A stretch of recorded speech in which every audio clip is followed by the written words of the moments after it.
Beans, get dude. Get dude. I don't want to see a quadruple backflip. We've seen it.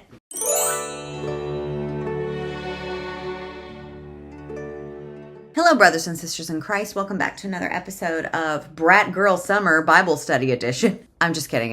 Welcome to Unhinged Bible Study. In this episode, we are going to continue our trek through Genesis. I will continue to use the King James Version for a throwback, keeping it real, and the contemporary English version because I just had a lot of fun with that one. And we are going to meet Cain and Abel today, the son of Adam and Eve. The last we left off, we were banished from the garden because Eve had a chit-chat with a snake, and the snake was like, "Why don't you eat that tree?" And she was like, "God told me not to, I might die." And the snake was like, "He's lying to you. You won't die, and he knows that. You'll just be all knowing of good and evil in the same way that he is." So she's like, "Bet," and eats the apple or whatever, the fruit of the tree, and then gives some to Adam. And Adam, being a fully formed human being and someone who predated Eve, could have not done it, but he did it anyway. And then they both kind of realized that they were naked and felt like a little bit of shame about it and decided to get dressed. And when the Lord came back and saw that they weren't naked, he was not happy about it, and he knew something evil was afoot. So he got the tea, he spilled the beans, so to speak. Speaking of beans, here he is. And God was like, "Out with you." Banished them from the garden, said that men are going to work all their days and they're going to make food, but they're also going to bring forth thistles and thorns. Snakes will crawl on their bellies and eat dirt for the rest of their lives, but snakes don't eat dirt. I don't know if you've seen that video of the anaconda swallowing a whole alligator, but they do not eat dirt. I mean, some dirt might get in. It doesn't really seem like they have like those plates with the little dividers in it when they sit down for a meal. But earthworms, we learned in the last one, do eat soil, so maybe... It's so much less satisfying to picture a worm slithering up and telling Eve that she should do something that God told her not to. Unless it's this little guy. Even though he looks more like a caterpillar, but he says he's a worm, so I believe him. I believe everything he says. But I'm just going by the text here. And the curse for women was that they will constantly obey and submit to their husbands, and they will want him, and they will have his children, but it will be painful. The first sin, damning all humanity. Anyway, they're out of the garden, and now they are about to have babies. So we're going to start with the King James Version, arguably my least favorite version ever. And Adam knew Eve, his wife, in the biblical sense. And she conceived and bare Cain, and said, "I have gotten a man from the Lord." And she again bare his brother Abel. And Abel was a keeper of sheep, but Cain was a tiller of the ground. And in process of time it came to pass that Cain brought of the fruit of the ground an offering unto the Lord. Hate the way they word these things. And Abel, he also brought of the firstlings of his flock and the fat thereof. And the Lord has respect unto Abel unto his offering, but unto Cain and his offering he had not respect. And Cain was very wroth, and his countenance fell. And the Lord said unto Cain, "Why art thou wroth? And why is thy countenance fallen? If thou dost well, shalt thou not be accepted? And if thou dost not well, sin lieth at the door. And unto thee shall be all desire, and thou shalt rule over him." And Cain talked with Abel his brother, and it came to pass when they were in the field that Cain rose up against Abel and his brother and slew him. Okay, so none of that makes any fucking sense. So let's go over to Old Reliable, aka the contemporary Gen Z version of the Bible. No cap. Adam and Eve had a son, Baller. Then Eve said, "I'll name him Cain because I got him with the help of the Lord." And there's a little note here that says Cain in Hebrew sounds like the word God. There is a joke that can be made about the word God. I can't grab it, so we're gonna just let it go by. Later, she had another son and named him Abel. Abel became a sheep farmer, and Cain farmed the land. Cain farmed the land. One day, Cain gave part of his harvest to the Lord, and Abel also gave an offering to the Lord. He killed his firstborn lamb and from one of his sheep. And what? He killed his firstborn lamb from one of his sheep and gave the Lord its best parts. The Lord was pleased with Abel and his offering, but not with Cain and his offering. And this made Cain angry, and he could not hide his feelings. The Lord said to Cain, "Oh, what's wrong with you? Why do you look so angry? If you'd done the right thing, you would be smiling. But you did the wrong thing, and now sin is waiting to attack you like a lion. Sin wants to destroy you, but don't let it." Cain said to his brother, "Abel, let's go for a walk." And while they were out in the field, Cain attacked and killed him. Okay, let's break this down because, okay. So which one's the farmer? I keep forgetting. So Cain was the farmer. Let's say he farmed sugar cane. That way I can keep this in my mind. Sugar cane was farming up the field and Abel was the sheep farmer. He was able to keep them sheep wrangled, if you know what I'm saying. My brain connects things in very obvious ways. So they both brought gifts of their services to the Lord. And I guess God was happy with the busted up sheep. I'm going to need a visual for this. So here we go. Cain was the first son. Abel was the second son. I need to write this down. I don't know why this is so complicated for me, but it is. And I don't want to act like I'm smarter than I am. We're all about honesty here. Okay, we're going to do Cain is the first son, and then came Abel. I am not able to keep this straight, am I right? So funny. Okay, so Cain was a farmer. Abel was sheep. Abel was a bad bitch. So Cain brought bananas and grapes. I'm going to draw some grapes. And then Abel killed his sheep, right? Abel killed his sheep in the eyes. Okay, so Cain brought a bountiful harvest to the Lord, and Abel butchered the hell out of his firstborn sheep, and God did not like the produce, and that made Cain angry. And so God's like, what's wrong with you? Why do you look so angry? If you'd done the right thing, you would be smiling. What was the right thing? I just would like to, what was the right, what should he have done instead? Like, I'm not real, well, what was the difference? Because it said Cain gave part of his harvest to the Lord, and Abel gave his firstborn lamb and the best parts of it. So is it just that the produce wasn't up to par? If you had done the right thing, you would be smiling. What was the right thing? Also, you're the one who made all of this whole system, right? What is not this just your fault? Like, to keep it on the produce side, if I purchased an Apple computer and I started using it for what the computer was designed for, and then I had a problem with the results I was getting from said Apple computer, I would call Apple the designer of the system. You see what I'm saying? You with me? Yeah, anyway, he didn't like the fruit, and I'm with you, God, bestie. I don't like fruit either. Apples I can do. That's pretty much it. And Cain was so angry about all of this, which I think I wouldn't have been angry that he didn't like the produce. I would have been angry that he was like, what's your problem? If you had done right, then this wouldn't be a problem. All I did was bring you food. But sure, be fucking ungrateful. And so, as a result of all of this, Cain killed Abel. Now, you would think that the Lord would love this, because apparently bloodshed is how you get in the door with him, but he seems mad. So afterward, the Lord said, Cain, where's Abel? How should I know? He answered, am I supposed to look after my brother? Then the Lord said, why have you done this terrible thing? You killed your own brother, and his blood flowed onto the ground. Now his blood is calling out for me to punish you. That's a system. And so I'll put you under a curse because you killed Abel and made his blood run out on the ground. You will never be able to farm it again. When you try to farm the land, it won't produce anything for you. So from now on, you'll be without a home, and you'll spend the rest of your life wandering from place to place. This punishment is too hard, Cain said. You're making me leave my home and live far away from you. I will have to wander without a home, and just anyone could kill me. No, the Lord answered. Anyone who kills you will be punished 7 times worse than I am punishing you. So the Lord put a mark on Cain to warn everyone not to kill him, but Cain had to go far from the Lord and live in the land of wandering, which is east of Eden. Okay, let's do the King James version if we can fucking stomach it. All right, here we go. Y'all ready? I don't think I am. Okay. Oh, it's way longer for no fucking reason. Okay. Cain talked with his brother Abel, and it came to pass when they were in the field, and Cain rose up against Abel and his brother and slew him. And the Lord said unto Cain, where is Abel thy brother? And he said, I not know. No. I know not. Am I my brother's keeper? And he said, what hast thou done? The voice of thy brother's blood crieth unto me from the ground. And now art thou cursed from the earth, which hath opened her mouth to receive thy brother's blood from thy hand. It's just too much.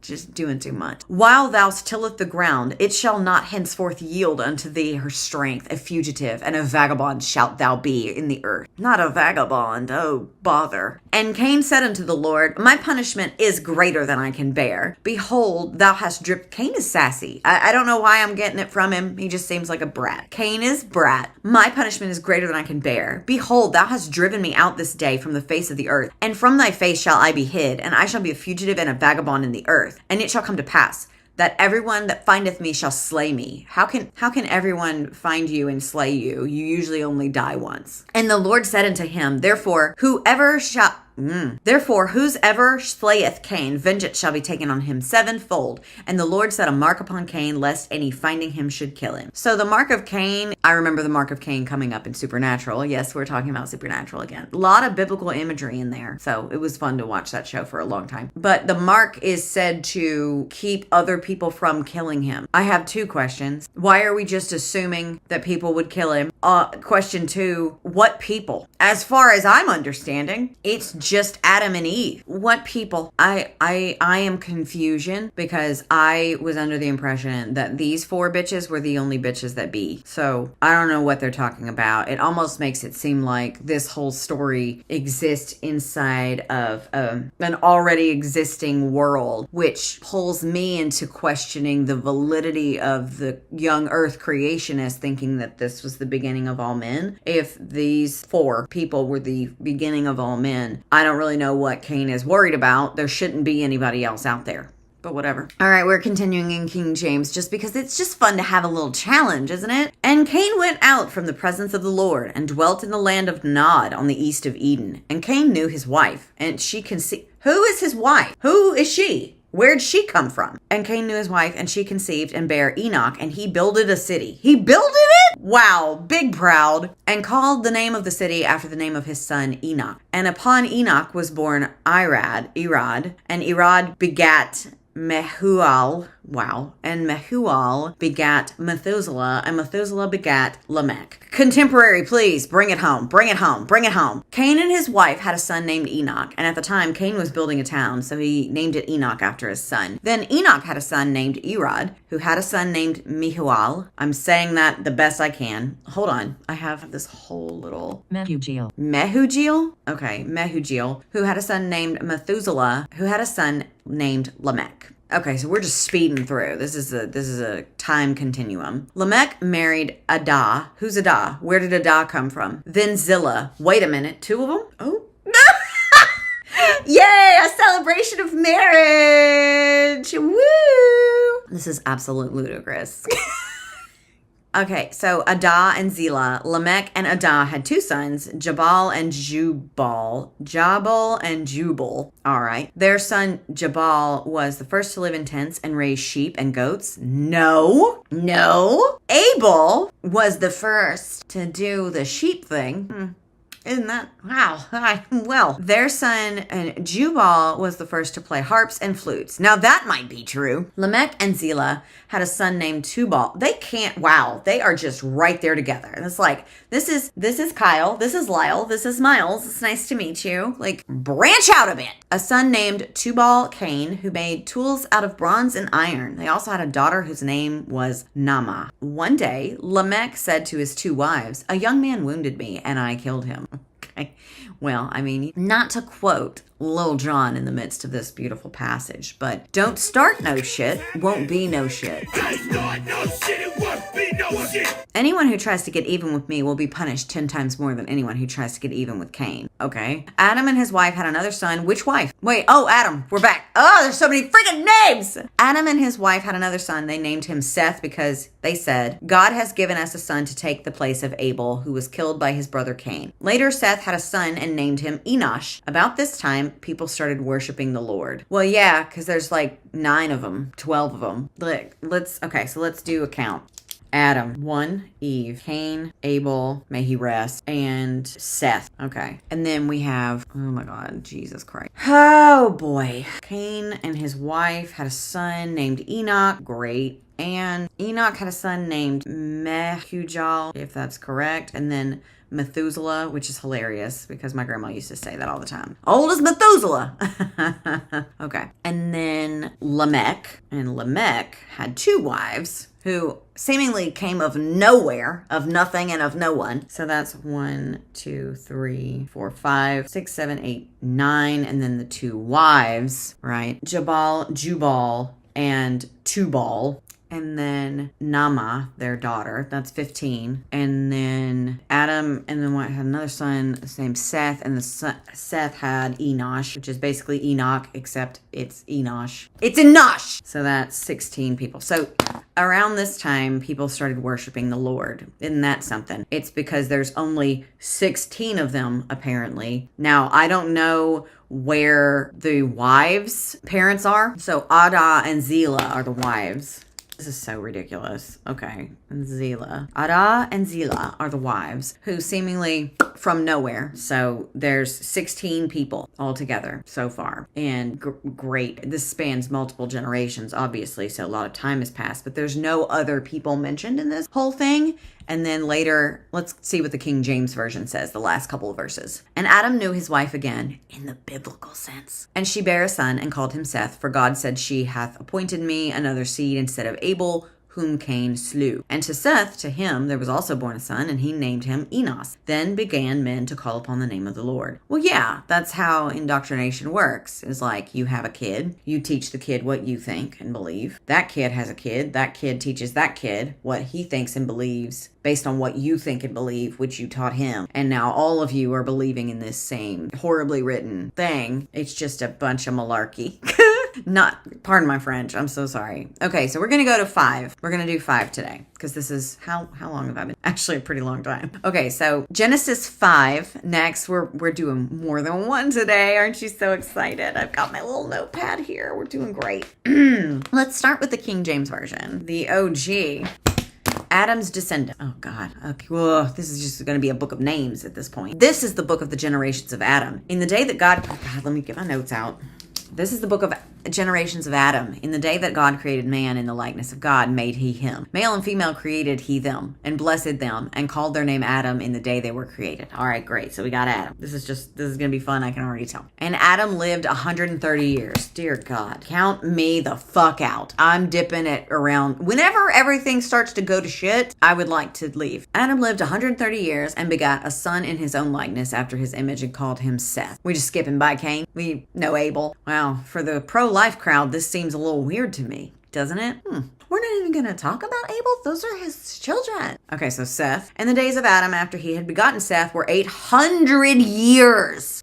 Okay, so Seth, 800, far too many years. And he begot sons and daughters, and all the days that Adam lived were 930 years, and he died. Wait a minute. Oh, God, I didn't know there was going to be math. So he was 130 when he had Seth. Got it. Man, virile. Oh, boy. All right. So, and then he died, I guess, at 930. So rip to Adam, 930. And for what? Seth lived 105 years and begot Enos, and Seth lived after he begot Enos 807 years and begot sons and daughters. And all the days of Seth were 912 years, and he died. Oh, 912. Okay. These people are living for far too long. And Canaan lived 70 years and begat... Wow, Canaan was really getting in early on this. 70-year-old father. Wow. Is that even legal? And begot Mahalaleel. Yeah. And Canaan, whatever. And Canaan lived after he begot Mahalaleel. And Cain lived after he begot Mahalaleel 840 years and begot sons and daughters. And all the days of Canaan were 910 years, and he died. This is so boring. I'm switching over to the contemporary. God created men and women to be like himself. He gave him his blessings and called him human beings. The following is a list of the descendants of Adam, the first man. When Adam was 130, he had a son who was just like him, and he named him Seth. Adam had more children and died at the age of 930. When Seth was 105, he had a son named Enosh. Seth had more children and died at the age of 912. When Enosh was 90, he had a son named Kenan. Enosh had more children and died at the age of 905. When Kenan was 70, he had a son named Mahalalel. Kenan had more children and died at the age of 910. When Mahalalel was 65, he had a son named Jared. Oh my God. Okay, so hold on. Adam was 9. Let me do this math real quick. Adam was 930. His son was 905. His son was 910. Sure. His son was 895. And Jared just pull it contemporary indeed. Mahalalel had more children and died at the age of 895. When Jared was 162, he had a son named Enoch. Wow, we're just recycling these names. Jared had more children and died at the age of 962. All right, great. And when Enoch was 65, he had a son named Methuselah. And next, during the 300 years, he had more children. Enoch truly loved God, and God took him away at the age of 365. Do you think that's why the calendars are 365 days? Because Enoch was God's favorite? I don't know if that's true, but the way I know that these people do backbends to make things make sense, I believe it. Okay, so that 365. When Methuselah was 187, he had a son named Lamech. Methuselah had more children and died at the age of 969. And when Lamech was When Lamech was 182, he had a son. Lamech said, I'll name him I'll name him Noah, because he will give us comfort as we struggle hard to make a living on the land that the Lord hath put under a curse. Lamech had more children and died at the age of 777. After Noah was 500 years old, he had 3 sons and named them Shem, Ham, and Japheth. Not Noah. Okay, so let me do this math real quick. What is 930 plus 905 plus 910 plus 895 plus 962 plus 365 plus 969 plus 777? 6,713. Now, obviously, this is BC, but it seems like the earth was around for a while these people were just banging out kids left and right, naming them Enoch 14 different times. You know, in Mormonism, there's a book of Enoch, which is funny to me. Not funny, haha, funny, because we know that Mormonism is just a fairly recent bastardization of Christianity, which is a less recent bastardization of every other Abrahamic religion that predated its existence. And a little bit of paganism, too. And some other things are in the mix. I'm not going to get into it. But it's just, I just think it's funny that Enoch wasn't Enoch God's favorite? Where did he go? Yeah. Enoch truly loved God. So, obviously they had a little bond there. And he has a book in Mormonism too. And that's a nice little link that they can give so that they can link it back to the first family line created by God and exist under the umbrella of Christianity. I'm rambling at this point. Hi, I just wanted to ramble a little bit longer if you'll just bear with me. I'm about to wrap this up, but there's just something that's just sticking in my ointment and I just can't figure it out. And it kind of makes sense, I guess, but here, let me just tell you my thought process on all of this. I'm listening to this episode back. I'm editing. Hello from the Void. Young Earth creationists believe that the Earth was created in a calendar week, and then all of that occurred somewhere between 6 and 10,000 years ago. That's the whole basis of young Earth creationism. I don't know what they believe because I really don't have it in me. I do not have the energy or the wherewithal to be able to consume delusion on a mass scale right now. I'm already reading the Bible, okay, and that is a lot. So I can't dive headfirst into the belief system of young Earth creationism because I think it may very well put me into a coma. But the basis of it is that they believe in a young Earth, which apparently it spans somewhere between 6 and 10,000 years. Now, obviously, the Old Testament is BC, right? Before Christ. However, we just went through the entire lineage of the first man, Adam. Just his great-great-great-great-grandchildren make up a span of 6,000 years because these bitches were out here living well past their expiration dates, 800 years, 900 years. They were just out here living. And so the entire lineage of Adam's descendants spans 6,000 years, which is the minimum of the creation story. It happened at least 6,000 years ago. Could be as many as 10,000 years ago. That's their wiggle room where they're able to it might have been, could have been, whatever. But we're just now getting to Noah. How does this even make any sense? We're not even anywhere close to finishing the Old Testament, and we're already almost 6,000 years in, and now Noah is about to pop up on the scene? I don't know what the hell I'm talking about, and if you understand it a little bit better than me, please educate your girl in the comments. I would appreciate the help because there's some things that I just don't know. Most things. I would venture to say I don't know most things. But this is just really frustrating to me for many reasons. I don't like math. I don't like numbers. I don't like to have to try to work out some sort of numerical understanding, but it doesn't seem like it makes sense. The math isn't mathing unless we were going to if you're just giving me an overview of who these people are, like a table of contents, like this chapter, Genesis 5, is meant to serve as a table of contents of the players that are about to enter the game. And then we're going to branch off and tell their stories laterally without moving forward through time. And this is just the 6,000. And then the rest of the Bible is going to be the remaining 4,000 years, which is wild to me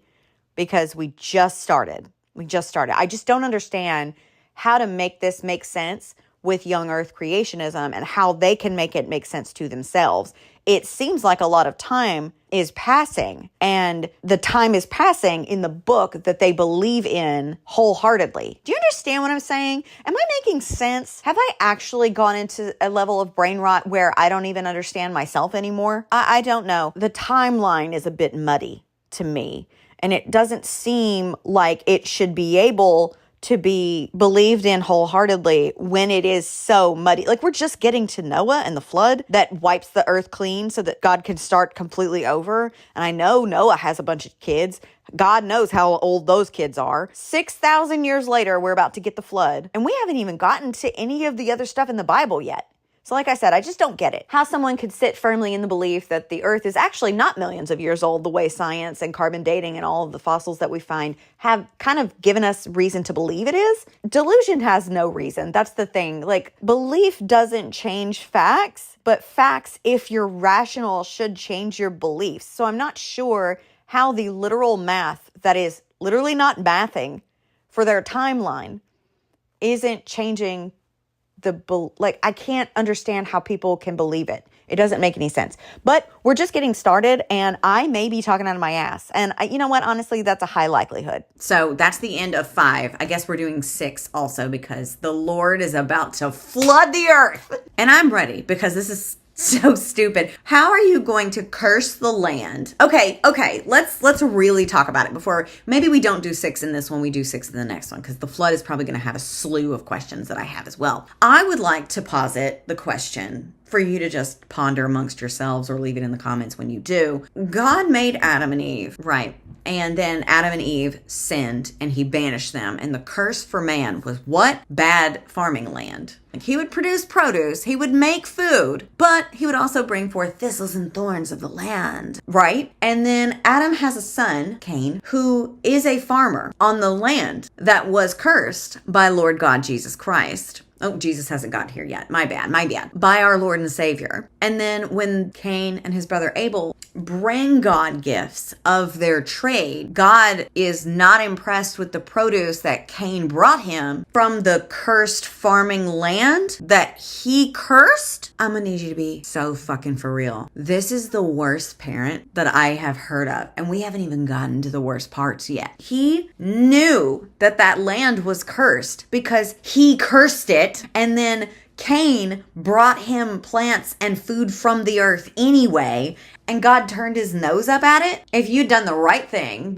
what right thing? You punishing me for the sins of my father? How is that the right thing? This man is such a fucking bitch. God is a bitch. You heard it here. That's God's love. Where? That is just, he rigged the game up and then got mad when his players didn't do well in said rigged game. This is just, God, it's so stupid. So I'm just going to leave this there. We're going to cut it and I'm going to come back and we're going to talk about the flood because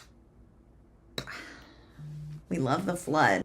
So I hope you enjoyed this journey. Again, I'm still doing the whole like live reading, react in the moment kind of format. And I want to make sure that you guys like it before I continue to do more. I feel like it's pretty fun and it's a little bit less stressful for me to make it this way. But, let me know in the comments. This is about you. It's all about you, girl, on your 16th birthday. So hope you enjoyed this. Thank you for watching. I love you. You don't have to say it back. I would say thank the Lord for letting you live another day, but the system's rigged against us anyway. So I don't really see the point in thanking him for that. But I love you and thanks for being here. I'll see you in the next one.